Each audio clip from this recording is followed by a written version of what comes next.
Assalamualaikum warahmatullahi wabarakatuh. Jumpa lagi di dalam materi ketiga kelas dalam kantong. Tetapi sebelum mulai, saya akan menjelaskan sedikit tentang penggunaan server tidak all-in-one atau menggunakan router dynamic. Jadi karena dia nebeng atau numpang di WiFi, jadi server ini setiap kali mengalami restart atau sudah dimatikan akan terjadi perubahan IP address. Kemarin kalau tidak salah IP address-nya adalah 168.02. Efek yang akan terjadi pada saat saya membuka alamat dari WordPress yang sudah diinstal akan terjadi seperti ini. IP yang ada sekarang adalah 192.168.05 seperti ini. Maka WordPress-nya hanya terhenti sampai di sini. Dia tidak bisa berlanjut masuk ke halaman secara utuh. Penyebabnya adalah karena terjadi perubahan IP address. Disinilah salah satu kelemahan dari server yang router dinamik atau servernya tidak mempunyai tidak berfungsi sebagai hotspot. Jadi dia mengambil IP address, meminta dari WiFi yang ada di tempat lain. Saya coba masuk ke database-nya seperti biasa. Gunakan saya akses dari klien, adminernya, manajer database 105.8001. Kemudian username-nya seperti biasa, masukkan root tanpa password dan database. Kemudian klik login. Ini saya pilih database yang ada. Kemudian saya pilih WP option. Cara ini bisa dilakukan tetapi terlalu panjang. Jadi ini adalah database BSG1, kemudian ini tabel WP option. Coba select data. Nah, di sini ada dua option ID 1 dan option ID 2. IP address-nya adalah 03. Ini adalah IP address hari sebelumnya, karena server ini sudah pernah restart, kemudian login kembali di jaringan yang sama, mendapatkan IP address yang berbeda. Jadi kita harus merubah ini dengan cara mengklik kemudian edit, mengganti 3 disesuaikan dengan IP address yang baru 5, kemudian save. Lalu yang kedua ganti dengan 5, kemudian save. Ya, jadi seperti itu.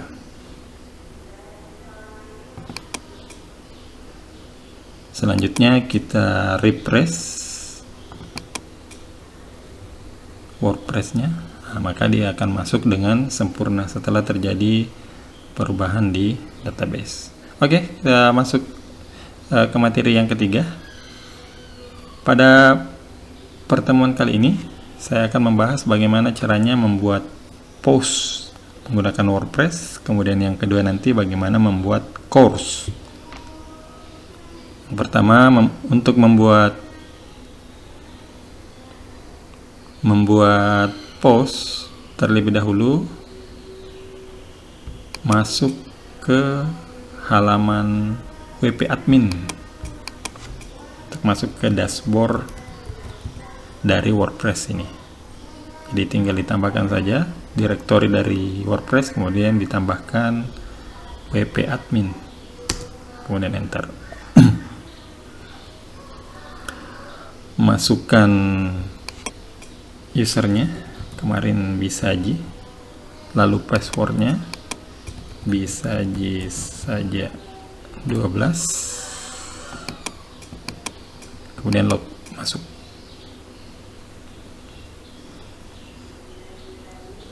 Kemudian untuk membuat post bisa dari sini, plus kemudian baru, klik post.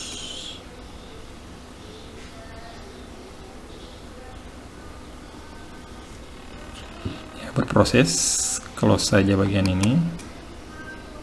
Kemudian untuk judul post ketikkan saja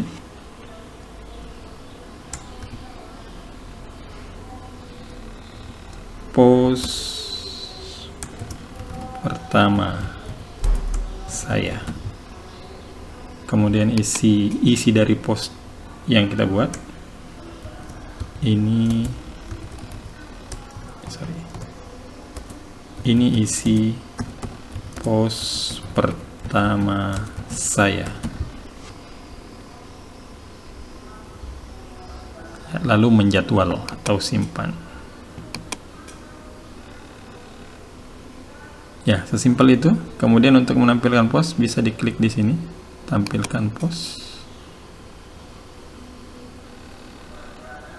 Maka tampillah post pertama saya. Jadi seperti ini. Mudah bukan? Coba kita ke halaman depan.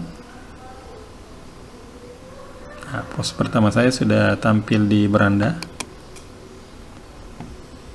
Untuk menampilkannya tinggal diklik. Ya, lalu yang kedua, saya akan mencontohkan bagaimana membuat sebuah course.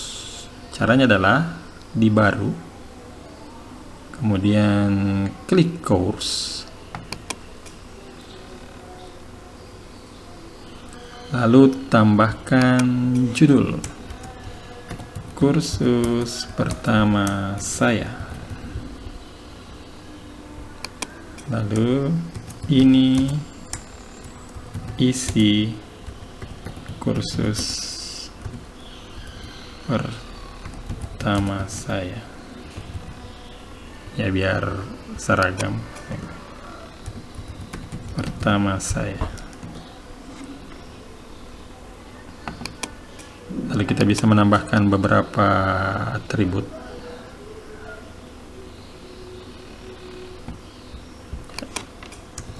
Ini kutipan kursus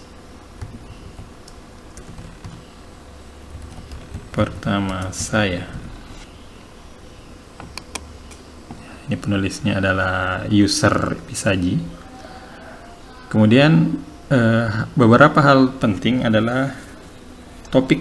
Jadi saya coba menambahkan satu topik di dalam kursus pertama saya. Kemudian ini bisa berisi subbab materi,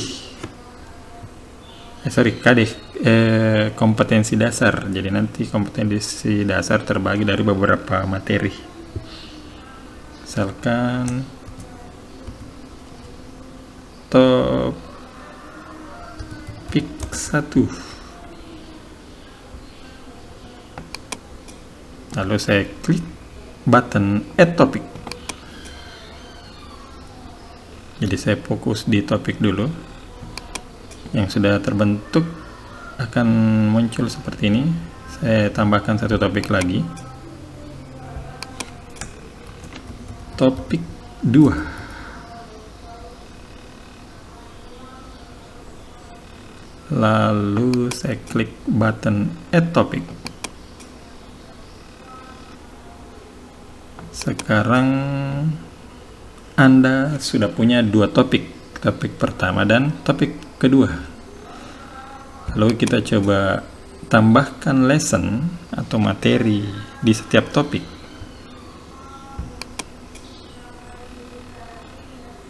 Contohnya materi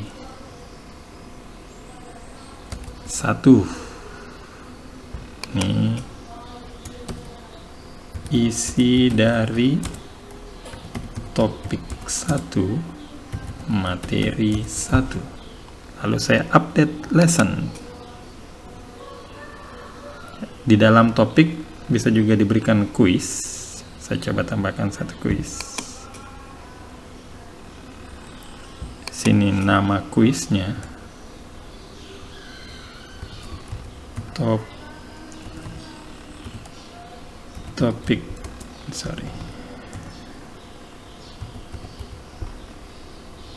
topik 1 kuis. Jadi ini opsional penamaannya, terserah dari Anda mau menamakannya seperti apa. Kalau mau diberikan keterangan isi dari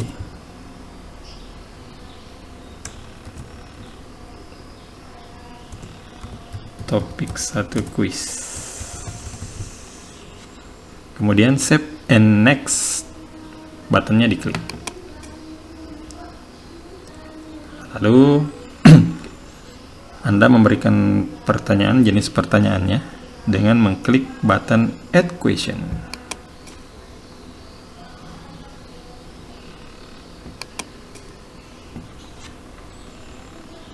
Pertanyaan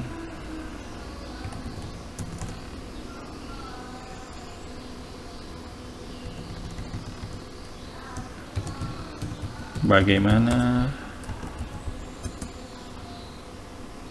pendapat Anda dengan materi kali ini?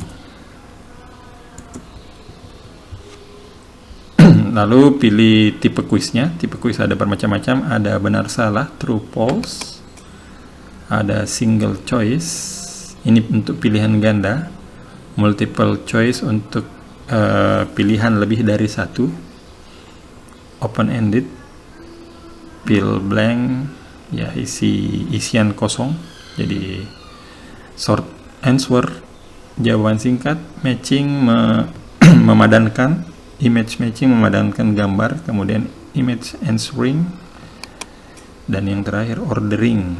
Saya coba multiple choice, lebih dari satu. Answer required, ya tidak akan berpindah ke materi berikutnya. Nah, kemudian randomize, diacak kalau lebih dari satu soal. Lalu pilihan jawaban, answer title.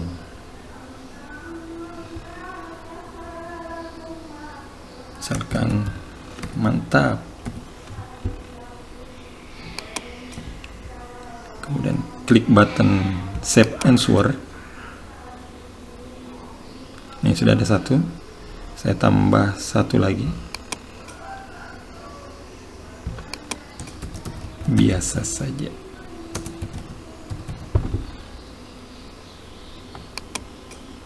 Kemudian save answer.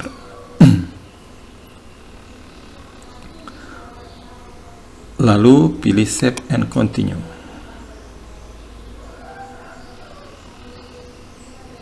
Ini sudah ada satu pertanyaan, kemudian klik next.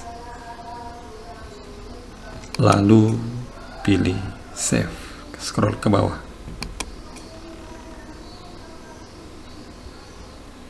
Untuk nge-close, scroll lagi ke atas, kemudian klik tanda X ini untuk menutup. Ya, jadi course ini mempunyai dua topik. Ada di setiap topik ada materi, ada kuis. Saya coba di topik kedua menambahkan satu materi.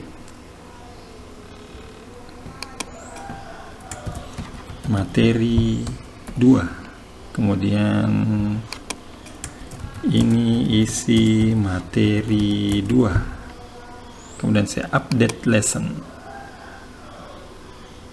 Ya, jadi di topik 2 hanya ada materi, tidak ada kuis. Lalu langkah terakhir, ya ini hanya tambahan saja. Nanti bisa Bapak Ibu coba. Kalau ada video preview dari course ini bisa dimasukkan di sini. Bisa berupa file yang diupload atau link YouTube dan beberapa penyedia layanan video. Langkah terakhir, lakukan terbitkan. Seperti ini.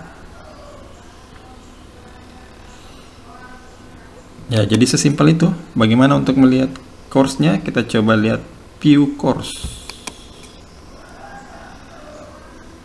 Ya, jadi inilah tampilan dari kursus pertama saya. Buat course, ini tadi isi dari kutipan akan muncul di about course, deskripsi, penjelasan dari kursus ini membahas apa. Kemudian ini tadi pengaturan topik, jadi